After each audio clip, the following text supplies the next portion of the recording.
Good morning students. So today we continue our exercise 14.4 and question number 4. So आज हम exercise 14.4 का question number 4 discuss कर रहे हैं. So find the mode of, हमने mode find out करना है. हमें डाटा दे रखा है 14, then 25, 14, 28, 18, 17, 18, 14, 23, 22, 14 एंड 18. तो मोड हमारा क्या होता है? Maximum number of A time जितनी हमारी वैल्यू रिपीट करेगी उसे हम क्या कहते हैं? मोड कहते हैं. तो सबसे फर्स्टली आप इस डाटा को अरेंज कर लो असेंडिंग ऑर्डर में, तो आपको मोड फाइंड आउट करना इजी हो जाएगा. सो आप सबसे पहले इसे अरेंज करोगे असेंडिंग ऑर्डर में. इट मीन सबसे पहले smallest number then greater number. So सबसे स्मॉलेस्ट नंबर आप का क्या है? 14. सो आप यहाँ राइट कर दो अरेंज इन असेंडिंग ऑर्डर. तो आप इसे किस में अरेंज करोगे? असेंडिंग ऑर्डर में अरेंज करोगे. सो सबसे पहले आपका 14, देन कितने टाइम्स 14 है आप राइट करोगे. सेकंड टाइम भी आपका 14, 4 टाइम आपका 14 है.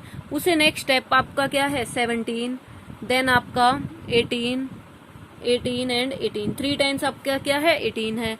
देन आपका 22, देन आपका 23, देन आपका 25 एंड 28. हमने इस डाटा को अरेंज कर दिया. कितने ऑर्डर में, किस ऑर्डर में अरेंज किया? असेंडिंग ऑर्डर में. अब आपको फाइंड आउट करना है mode of the given data. तो आप देख रहे हो कि सबसे ज्यादा बार आपकी कौन सा नंबर रिपीट है? 14 आपका 4 टाइम्स, 18 है आपका 3 टाइम्स. तो आपका 4 टाइम्स कौन सा नंबर है? 14 है. तो आपका इसका क्या हो जाएगा? मोड आपका हो जाएगा 14, बिकॉज ये आपका कितना टाइम्स है? मैक्सिमम नंबर ऑफ टाइम्स है. मैक्सिमम नंबर ऑफ टाइम कौन सा नंबर है आपका? 14. तो आपका आंसर आ जाएगा इसका 14. सो हमने क्या किया? इस डाटा को असेंडिंग ऑर्डर में अरेंज किया एंड हमने देखा कि 14 हमारा 4 टाइम्स नंबर रिपीट हो रहा है. सो हमारा आंसर कितना आ जाएगा? 14. So mode is equal to 14 because it is the maximum number of the time. So question number 4 हमारा कंप्लीट हुआ. Now we start our next question. Question number 5. Find the mean salary of the 60 workers of the factory from the table. तो हमने mean salary find out करनी है. हमें salary दे रखी है and number of workers they रखे हैं. तो सैलरी फर्स्ट है 3000 सैलरी कितने नंबर ऑफ वर्कर्स की है? 16 की. 4000 सैलरी नंबर ऑफ वर्कर्स है 12. 5000 सैलरी के नंबर ऑफ वर्कर्स हैं 10. देन 6000 के 8. 7000 में नंबर ऑफ वर्कर्स है 6.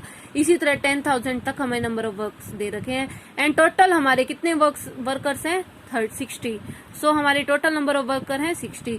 तो आपको जब भी ऐसा कोई डाटा दे रखा हो जिसमें आपने क्या फाइंड आउट करनी हो? मीन फाइंड आउट करनी हो, तो जो भी हमारी सैलरी है उसे तो हम कहेंगे कि वो सैलरी हमारी क्या है? X I means x1, x2, x3. आई की वैल्यू आपकी कुछ भी हो सकती है. अगर x1 फाइंड आउट करे तो i1 हो जाएगा. इट मीन्स आपका ये क्या हो जाता है? xi, x1, x2, x3, x4, x5, x6, x7 and x8. इस तरह आपकी ये क्या हो जाएंगी? सभी फ्रीक्वेंसी xi. एंड ये आपकी नंबर ऑफ वर्कर्स है. नंबर ऑफ वर्कर है. इट मीन्स ये आपकी क्या है? फ्रीक्वेंसी है. इसे आप क्या कह सकते हो? fi. सो फर्स्ट सैलरी पे 3000 पे आपके नंबर ऑफ वर्कर्स मीन्स आपकी फ्रीक्वेंसी कितनी है? 16 है. इसी तरह ये F1 हो जाएगी फ्रीक्वेंसी, ये आपकी F2 फ्रीक्वेंसी हो जाएगी. तो जब भी हमें इस डाटा में xi एंड fi दे रखा हो एंड उसका हमें क्या फाइंड आउट करना हो? मीन फाइंड आउट करना हो, तो हमारा इसका फॉर्मूला होता है, इसका फॉर्मूला हो जाएगा मीन का हमारा, ये आपका साइन होता है समेशन का. समेशन का मीन होता है सम. इसका मीन होता है आपका सम करना. आप सम करोगे फ्रीक्वेंसी की मल्टीप्लाई किससे कराओगे? xi से. इट मीन्स आप fi की तो मल्टीप्लाई किससे करा दोगे? xi से. एंड बाय में आपका summation of fi means frequency का सम. ये जो आपका साइन होता है ये होता है समेशन, इसे आप कहोगे समेशन. एंड समेशन का मतलब होता है आपका एड. सम बोलते हैं जिसे एड होता है. तो सबसे फर्स्ट आप fi की मल्टीप्लाई किससे करवाओगे? xi से. एंड मल्टीप्लाई करवाने के बाद उन पे क्या लगे? आपका साइन समेशन का. तो आप उसमें क्या कर दोगे? ऐड कर दोगे. उसी तरह डिवाइड कराओगे आप फ्रीक्वेंसी के सम से. तो टोटल फ्रीक्वेंसी आपकी कितनी थी? 60. तो यहाँ तो आ जाएगा आपका 60. सो अब आप सबसे फर्स्ट स्टेप करोगे fi की मल्टीप्लाई किससे करवाओगे? xi से. तो आपका fi है 16 एंड xi आपका 3000. तो 3000 की मल्टीप्लाई आप किससे करवा दोगे? 16 से. तो आपका कितना आ जाएगा? 48,000. आपका आ जाएगा 48,000. इसी तरह आप 4000 की मल्टीप्लाई किससे करवा दोगे? 12 से. तो आपका आ जाएगा 48,000. इसी तरह आप 10 की मल्टीप्लाई किससे करवा दोगे? 5000 से. 5000 मल्टीप्लाई 10 तो आपका आ जाएगा 50,000. देन आप 6000 की मल्टीप्लाई 8 से करवा दोगे. आपका कितना आ जाएगा? 48,000. तो आपका आ जाएगा 48 42,000।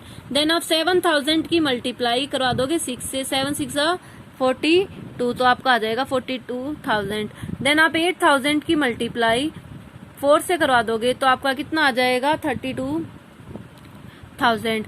देन आप 9,000 की मल्टीप्लाई 3 से करवा दोगे तो आपका आ जाएगा 27,000। देन आप 10,000 की मल्टीप्लाई 1 से करवाओगे तो आपका कितना आ जाएगा 10,000। तो इस तरह हम ये क्या फाइंड आउट कर सकते हैं, F I multiply X I हमने फाइंड आउट कर दिया, F I multiply X I. अब हमने फॉर्मूले में summation of F I multiply X I चाहिए, तो इट मीन्स इन सभी का हम क्या करेंगे, सम करेंगे। इन सभी को आप क्या कर दोगे, ऐड कर दोगे। इन सभी को ऐड करोगे, समेशन का मतलब आपका क्या होता है, सम। इन सभी को आप ऐड करोगे तो आपका आंसर आ जाएगा 3,05,000। तो आपका आंसर आ जाएगा 30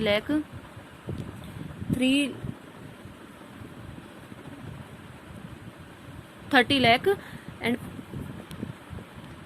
तो आपका आंसर आ जाएगा 3,05,000। तो आपका इन सभी का सम तो आ गया। इट मीन्स अब आप इस फॉर्मूले में इनकी वैल्यू को क्या कर दोगे, पुट। सो हम पुट करेंगे इन सभी की वैल्यूज को। तो हमारा क्या था, मीन का फॉर्मूला हम राइट कर रहे हैं, summation of F I multiply X I, frequency की मल्टीप्लाई एक्स आई से, and summation of F I mean sum of F frequencies का सम। सो हमने यहाँ देखा कि एफ आई की मल्टीप्लाई हमने एक्स आई से करवा दी एंड उन सभी का सम भी हमने कर दिया। कितना आ गया 3,05,000 एंड डिवाइडेड विद, हम डिवाइड किससे करवाएंगे, एफ आई के सम से। तो हमने देखा था कि फ्रीक्वेंसी का सम आपका कितना था 60, तो आप यहाँ डिवाइड किससे करा दोगे 60 से। तो आप 60 से डिवाइड कराओगे 0 से तो आपकी 0 कैंसिल, तो आपका आंसर आ जाएगा 5,083। आप डिवाइड करवाओगे तो 5,083.33। सो ये आ जाएगा आपका मीन 5,083.3 एंड 3। सो इस तरह आप क्या फाइंड आउट कर सकते हो, मीन फाइंड आउट कर सकते हो। So mean salary of 60 worker, mean salary of 60 worker is 5,083.33 rupees. तो ये आ जाएगी आपकी मीन सैलरी ऑफ 60 वर्कर। तो इस तरह आप इनकी मीन सैलरी को फाइंड आउट कर सकते हो। So our question number 5th is complete. Now we start our next question. Question number 6. Now our last question of exercise 14.4 and last question of chapter 14. So हमारा question number 6 है, give one example of a situation in which the mean is an appropriate measure of central tendency. तो हमने एक ऐसी situation लेनी है जिसमें आपका मीन क्या हो, अप्रोप्रिएट मेजर हो, किसका, सेंट्रल टेंडेंसी को मेजर करने का। सो मीन हमारा सेंट्रल टेंडेंसी को मेजर करने का किस एग्जाम्पल में अप्रोप्रिएट मेजर हो सकता है, तो हमने वो बताना है। तो मीन हमारा अप्रोप्रिएट मेजर तब हो सकता है सेंट्रल टेंडेंसी फाइंड आउट करने के लिए जब आपकी values very close to each other, जब आपकी वैल्यू, आप एग्जाम्पल में आपकी वैल्यू क्या हो, एक दूसरे के क्लोज हो। सो हम एक एग्जाम्पल लेके करते हैं कि इसमें आपका किस तरह इस क्वेश्चन में मीन आपका अप्रोप्रिएट मेजर होगा सेंट्रल टेंडेंसी को फाइंड आउट करने के लिए। सो फर्स्टली हम लेते हैं एक डाटा में 152.4, देन आप लोगे 153.5, देन आप ले रहे हो 167.8 एंड देन आप लोगे 158.2, 159.6, 170.1।